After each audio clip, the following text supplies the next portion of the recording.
The Hyundai Kona. Change the cabin filter in the glove box. Turn that about a quarter turn. One on the other side, same thing. And then it drops down all the way, and then you can see right here at the filter. I'm going to pinch this together and slide it to the right. Pinch those. And there's the filter right there. So this one looks clean. Remember when you're putting them in,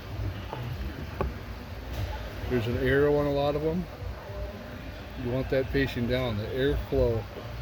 I mean, this is the blower motor here, and it's actually sucking the air down through before it goes out to the car, before it goes to the interior.